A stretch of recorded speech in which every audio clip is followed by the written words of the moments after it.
اعوذ بالله من الشیطان اللعین الرجیم. بسم الله الرحمن الرحیم. در خدمت شما مطالب بسیار مهم درباره دیورس و یعنی فاکتورز آف دیورس میخواهیم بسیار اهم پوینتس از نگاه اسلام و از نگاه نفسیات دانها روانشناس ها میخواهیم بیان کنیم. اموتر که خبر استین دمنی سوسایتیزم چی در کویتا بگر و چی در استرالیا یا در یورپ بگر مسائل خانوادگی روز بروز زیاد شده رهیه، جنگ و جدل زیاد شده رهیه، مشکلات در او زیاد شده رهیه، طلاق ها ریشویشی ریتینگ طلاق شی بسیار زیاد شده رهیه دمنی مارشیزم و در استرالیا و کدزمو کی خواهرها و یا برادران و جوانها که تماس میگرن اونها ایره مگن که مو مشکلات مو روز بروز زیاد مشاهده رو و مو اندرستندینگی که منی خانه داشته باشی وجود نداره، لذا مسائل را حل چیز مو پرسان مونه. خب از من اسباب و فاکتورز طلاق بسیار زیاد است. مو دمنی یک دو سه مجلس گفته نمیتونی و باید زوجه هایی که اونایی که عرسی کردن درو میگرنن که در مرحله جدایی هستن و خانه‌ش جنگ و جدل شروع شده، خانه‌ش درو طرف بربادی خدا نخواسته طرف موره و خانه‌ش یک فضای جهنم را درو نشون میده. خب اینها باید متوجه باشن که فاکتورز آف طلاق را باید بررسی کنه، مورد تجزیه قرار بدن.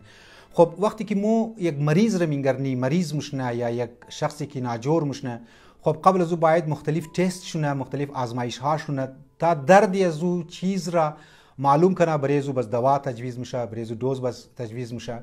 لذا مو هم جوانها را امیر موگی که قبل از اینکه شما د طلاق برسین باید امو عوامل طلاق را باید مورد تجزیه قرار بدین. یک زندگی که شما آغاز کردین 1 سال میشه، 2 سال میشه، 3 سال میشه، بعضیا 7 سال میشه، این زندگی را که درو منیشی جنگ و جدل پیدا شده، منیشی تلخیا پیدا شده، اینها را شما مورد تجزیه قرار بدین، تحلیل قرار بدین که چرا درو زندگی از مو طرف نابودی درو موره. وقتی که مو درد را پیدا کردی دوا هم پیدا میشه. لذا مو میخوایی در زی چند پروگرامز امی درد را مو اول تشخیص بدی که چرا در منی زن و شوهر ای جگره ها پیدا میشه، اختلافات پیدا میشه. لذا گفتم اونهایی که تازه ازدواج کردن، اونهایی که درو ازدواج میخواه کنن، اونها هم باید از عوامل چی خبر باشه که قبل از اینکه در زی مشکلات گرفتار شنه گاه اینا از اول تیاری داشته باشد که زندگیشی جهنم جور نشنه، زندگیشی پر از اختلافات ما بینش در وجود نیه. یک روایت در خدمت شما بخوانم که اهمیت ازدواج را نشون میده، سات طلاق را مبغوض ترین چیز را هم نشون میده که طلاق بسیار بد چیز است.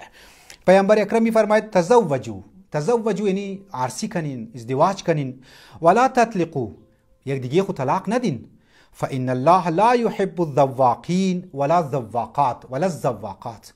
مگه عرسی کنین پیامبر گرامی اسلام مگه و طلاق ندین، فإن الله لا يحب، دوست نداره پروردگار عالم او مردهای را و او زنهای را که مسلسل طلاق می. اعوذ بالله من الشیطان اللعین الرجیم. بسم الله الرحمن الرحیم.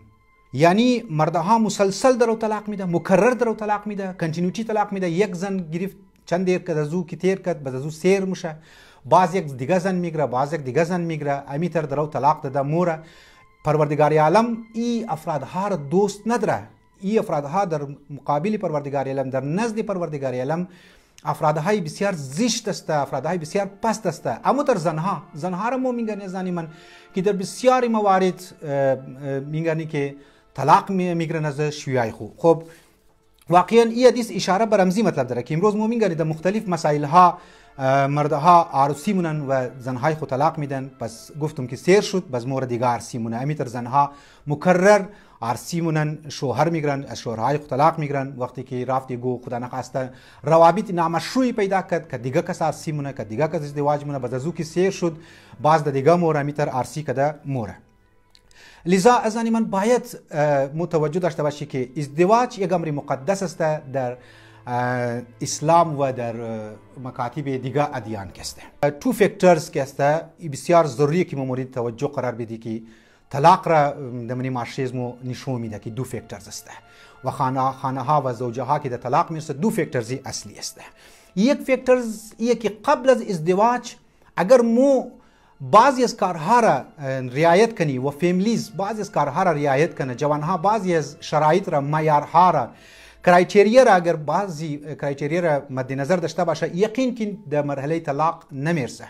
لذا یکی از فکترز آف طلاق، فکترز آف که زندگی جهنم جور میشه، بسیاری از خانواده ها، بسیاری از جوانها، بسیاری از دخترها اینها قبل از ازدواج بعضی از کرایتریا را مد نظر نمیگیرن، بعضی از شرایط را مد نظر نمیگیرن، بعضی از معیارها را مد نظر نمیگیرن و همزو خاطر میگن که بسیار د زودی د طلاق میرسه زندگی زینا. بعض اوقات میگن بسیار د کم مدت، یعنی 3-4 ماه بعد 5 ماه بعد زن زوجین د طلاق میرسه.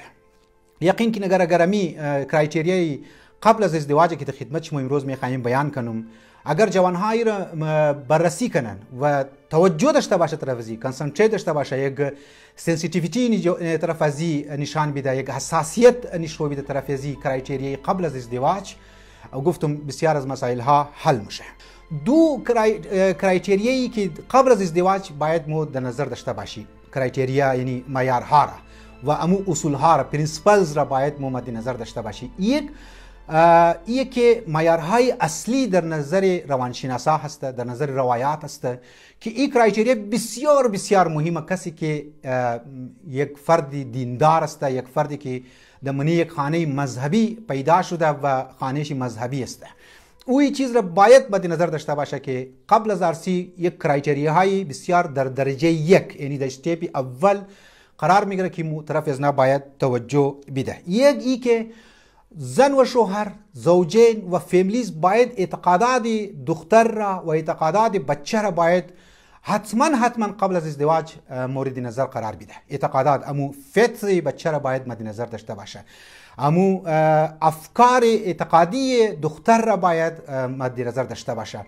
اگر این چیز را مد نظر نداشت بسیار مشکلات ایجاد مونه که در خدمت شما میگم. یک دو دینداری بسیار مهم است. اونهای خب مود وقتی که بیس را که در میگه دینداری، این فقط نه از نگاه مذهب تشیع بلکه گفتم مختلف مکاتب دین، حتی روانشناسا هم مایا این کرایتریای دینداری را بسیار مورد توجه قرار میده. این دو معیار دومی اصلی در درجه اول دینداریه. اول باید این رو بگم که امی اعتقادات را در خدمت شما چند مختصر مطالب بیان کنم. البته مطالب بسیار زیاد است در مورد ازی اعتقادات امو فتی جوان را مورد بررسی قرار دادو. اگر اعتقادات مختلف باشه، یعنی دیفرنس باشه ما بین زینا، مختلف باشه، تفاوت میگه در فارسی متفاوت باشه، یه دیگه خو متمایز داشته باشه اعتقادات، بسیار مشکلات را من زندگی ایجاد مونه. در بسیاری اوقات امی اعتقادات سبب مشنه که ما بین زن و شوهر جدایی صورت بگیره، یعنی طلاق صورت بگیره. چرا که امی اعتقادات است که تمام شخصیت یک فرد را، مانند هدف زندگی را، هدف فردیشی را، هدف اجتماعیشی را، هدف فرهنگیشی را، هدف اقتصادی از این فرد را متاثر مونه، چی بچه باشه و چی دختر باشه. مثال کے طور پر ما در خدمت شما مرد اعتقاد داره که مذهبیه، اعتقاد به خدا داره، اعتقاد به اصول دین داره، اعتقاد به امامت داره، اعتقاد به قیامت داره، اعتقاد به آخرت داره، اعتقاد به نبوت داره. اعتقادات از این قدر مستحکم است نسبت به مسائل دینی، و اگر ای بور یک دختری لاوبالی را بگیره که اعتقادات اصلا نداره به دین و نه به خدا، نه به اهل بیت، نه به امامت، نه به قیامت، خب واقعا مشکلات ایجاد میشه زینج دیگه. مثلا بعضی از افرادها، بعضی از مردها اعتقاد داره که زن چی بعد از عرصی کار نکنه، تحصیل و علم حاصل کدو برشی مشکله که قبول کنه زن چی بعد از عرصی هم ادامه بده امی علم خورا، یعنی امو استدی خورا در گو کالج یا دیگو یونیورسیتی یا یه گو جای دیگه. بسیاری از مردها نمیخواه واقعا. خب این دختر باید متوجه باشه که اگر مرد این اعتقاد داره، اگر مرد شوی آینده ام ساعتی زندگیشی این اعتقاد داره، خب ریش مشکلات ایجاد منه، چون که دختر این اعتقاد نداره. مردم باید بگه که یار ما اگر این اعتقادات دارم که دختر نباید بعد از عرصی کار کدو بوره، دیگو فکتری بوره کار کنه، دیگو دفتر باید بوره کار کنه، نه ما نمیخوایم. خب بعضی افرادها انسان مینگر نمونی معاشی خب مینگنی که این اعتقادات که ما بینشی اختلاف پیدا شد بعد از عرصی، اگر این اختلافات خود نشون میده، اگر قبل از عرصی طرف از این چیز توجه نکردین عزیزان من، مشکلات ما بین شما از او دختر یا بچه ایجاد میشه. حتی بعض از اوقات ما میگنی بعض از افرادها، بعض از مردها اینقدر تف و اکستریمیست است در زندگی خو، اونها نمیخواه حتی زن چی تفریح بوره، پیکنیک بوره، نمیخواه.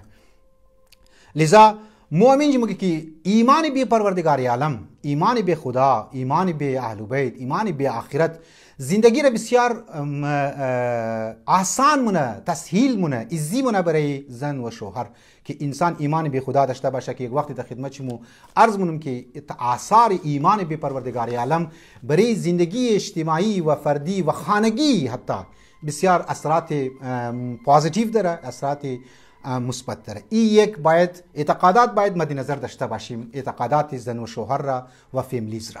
اگر این را نداشتیم، این اعتقادات را مد نظر نگرفتیم، این اولین فاکتور جور میشه. از یک طرف فاکتور دیورس میشه، از دیگه طرف اگر مد نظر داشتیم و رعایت هم کردیم این فاکتورز را و این کرایتریا را قبل از ازدواج، ما میگن که زندگی بسیار خوشایند و زندگی پرسکون که قرآن هم گفته لتسکنوا علیها، زندگی پرسکون حاصل میشه. یک. دوم معیار اصلی که در درجه یک بسیار زیاد تاکید شده من این روایات او دینداری است. اولیش که ما گفتم اعتقادات، او اعتقادات امو اصول دین است، امو جهان بینی است، امو ایدئولوژی است، او کدازی دینداری فرق مونه. دینداری یعنی که مقید و در نظر گرفتوی فتوا اوامر پروردگار عالم را انجام دادو. دستاری وقت نماز میخواند، دستاری وقت روزه خو میگیره، دستاری وقت دیگه اعمال پروردگار عالم که گفته اونها را انجام میده، تکالیف الهی را انجام میده، نظرها مشه اونها را نظرها را انجام میده. لذا دینداری که دی اعتقادات فرق داره. خب اگر مو این فاکتور در نظر نگیری بعض مشکلات ایجاد میشه و همینطور بسیاری از خواهرها از ما شکایت کرده که شوهر ما نماز نمیخوانه، شوهر ما روزه نمیگیره، شوهر ما امروز فیلم ها توغمونه، فیلمی بسیار به غیر شرعی فیلم ها توغمونه. خب این بره از او زن درو آزاردهنده است. خب این زن اگر قبلا توجه میده، دیندار فرد را پیدا میکرد، دیندار مرد را پیدا میکرد، برایش این مشکلات ایجاد نمیشد و این تا امروز از ما شکایت نمیکرد. یک زن نیه، یک دختر نیه، بسیاری از دخترها، بسیاری از خواهرها این شکایت رمونه. از اون طرف اگر واقعا مرد دیندار است، مرد اگر این کرایتریا را و این پرینسپل را و این اصول را مد نظر نداشت که طرف خوبصورتی توغ کرد، طرف سیرت توغ نکرد، چون خودی مذهبی، خودی دیندار، ال یک زن را آورده، یک دختر مسلمان آورده، از خانه آورده که او آزاد خانه بوده، نه او حجاب رعایت مونه، نه او یگو نماز را پایبند است، کد نامحرم ها، کد بچه تاتی خو، کد بچه خالی خو، نامحرم دیگه اینا، کد از نای امیتر بغیری کدام جیجک گپ میزنه. شوهر از چون دیندار است، با غیرت، ای توغ مونه در مختلف پارتیز، در مختلف سالگیره، برده پارتیا، در عرسیا که زن ما یار کدی بچه تاتی خو به سرولوچ گپ زده رایه دیگه درو. خب این غیرت چی امکان داره که بال بیزنه و برداشت نتنه و دخانه باید زن خود ټپ کنه یا زن خود رسی انتقام بگیره که تو چرا فلان کار کردی. خب باید یه زول سوچ میکرد، یک دیندار دختر باید میگرفت. خب میگن که در این شرایط رعایت نکرد و زندگی تباہ و بربادی در رخ میگیره و زندگی امکان داره که در طلاق برسه. لذا این چیز را هم باید مد نظر داشته باشه. امیتر گفتم زنم باید اگر میخواه خوب مرد را باید انتخاب کنه، باید قبل از عرصی ای پرینسپل را، امی اصول دینداری را باید مد نظر داشته باشه.